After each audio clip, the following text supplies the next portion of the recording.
Good day, Devo. Today is the intend sphere.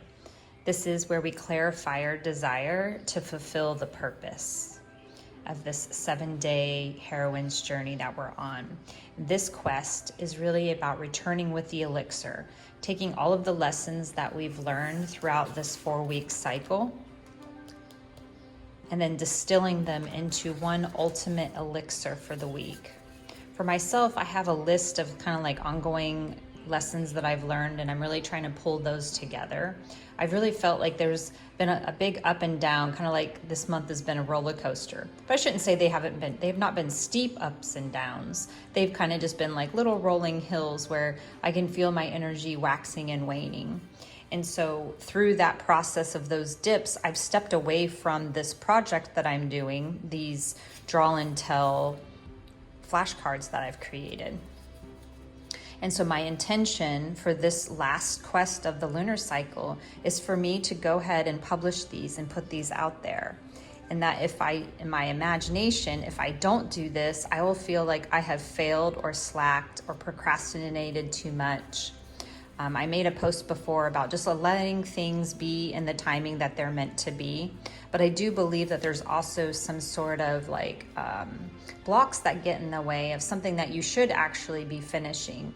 And that's kind of what these lessons that we learn each week or each day and each lunar cycle is, what to do with those blocks so that they can just be lessons. They can just be raw materials in your alchemy so that you can move towards this purpose, whether it's the purpose that you have for your moon phase, the lunar cycle, the whole 4 weeks, or the entire year, or your aspirations. So to look at this card, the question that you'd really memoir about is, what am I choosing with intention? So really what it becomes here is choice. What are you directing your energy towards? So you have your purpose. Ideally, that's what you want to direct your energy towards. But by day 3, is that actually what you're directing your energy towards? Or is there other things kind of like pulling you in different directions? And then you have this choice that if you want to keep going in those other directions, or if you want to focus back in on this purpose, and likely that purpose has something to do with your 4-week purpose, this 28-day journey. So what I'm going to do with my draw and tell cards, I'm going to work on those today. But I want to find a little bit of inspiration to help me stay focused, stay on track, not be distracted in any way. So how can I really this is a sacral chakra. This is where you're really bringing creative energy into this entire 7-day cycle. So using my sacral chakra, my creativity, my factor of imagination, what can I kind of imbue myself, embody, move towards in order for me to complete this draw and tell deck that I've created? It's really already done. It's just the finishing touches at this point. So it's not even anything that's complicated. And I don't know about you, does that seem to be like when you almost get to the finish line and there's just some little bit of stuff left, those little details, if you think about packing or moving, those few things that you forget are just that's kind of where I'm at. And I feel like this is kind of a common theme in life. Like when you're driving back home from maybe a road trip, that last half hour feels like forever. You just want to be at the destination already. And so that's kind of this vibe that I have. I've already done all of the great work, all of the hard work on these over the last decade, and more so over the last month drawing the mind map. I'm at the finish line. What's going to push me over? The despicable face. That kind of feels like when I'm talking about struggling with the procrastination or not quite finishing, but you're almost there. Despise, I despise myself was the word, but it's not true, but that's maybe a feeling that my ego is putting forth in it. So I've never pulled this card. I'm definitely going to have to look that one up. And look how magical those alchemy cards, I did not design these ones, but I absolutely love them. Look how perfectly they fit on this mind map. So here's the reading.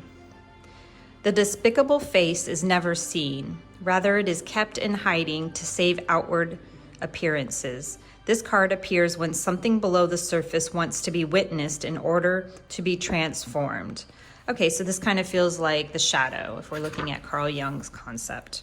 Everyone has either their own version of the despicable face and their own reasons for assuming it as an abomination.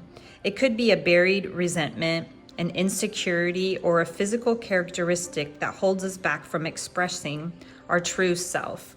Feels very much in line with what I'm talking about, like expressing my art, expressing my true self, but slightly being held back. Remarkably, once revealed, it is not despicable at all. It is human. That's kind of what these videos are to you every day, is that I'm just showing my humanity. I'm showing that I'm not embarrassed to be imperfect, to not know, to still be, evolving as a human. It is interesting. What once was thought of as an error becomes an asset on our journey of alchemical transformation.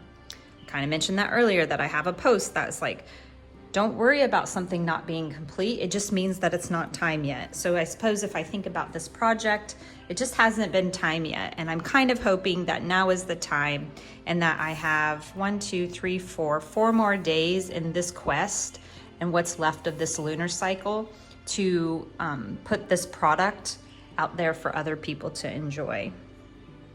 This card connects us to others and to humanity as a whole. So that's what I'm talking about. This will help me connect with other people. Through acceptance, we lift the veil of perfection and reclaim our energy. So perhaps somehow I'm feeling like a fear of success, that I'm using my perfection as a crutch to not finish because they're not perfect. And really I should launch, especially if I think of The Creative Act by Rick Rubin. That's kind of his thing, is just do it. Honesty and acceptance are the balm that heals the most tender of wounds. Watch the movie Edward Scissorhands. Oh, I do remember watching that with you. Ponder acceptance as enlightenment. This card indicates fear of failure. Some are afraid to make a mess that they never cook up anything in the laboratory. So try, the mess is alchemy underway. So there's a lot of perfection kind of coming forward in this despicable face. When the card appears, it is important to notice what accompanying cards surround you. Those who can see and accept all sides of you are true alchemical allies. So you're definitely an alchemical ally. And I know that I have a few others that are out there listening that are also my allies in this alchemical practice that I have. It's a very interesting card. Looks like a little ghosty face there. So I'm going to take that in consideration, that when I'm working on these cards, finishing these up over the next few days, I let go of perfection. I accept acceptance that they are what they are. They are my art. They're vulnerable, real, and I've created them for myself and you and Bodhi so that we can do this practice with a little bit more clarity, a little bit more fun. It kind of brings a little spontaneity into it to use the cards. So I feel like I'm going to do one more thing. Hold that thought. Because this is like a shadowy card and it's a shadowy, dark day out, I want to go a little bit deeper today.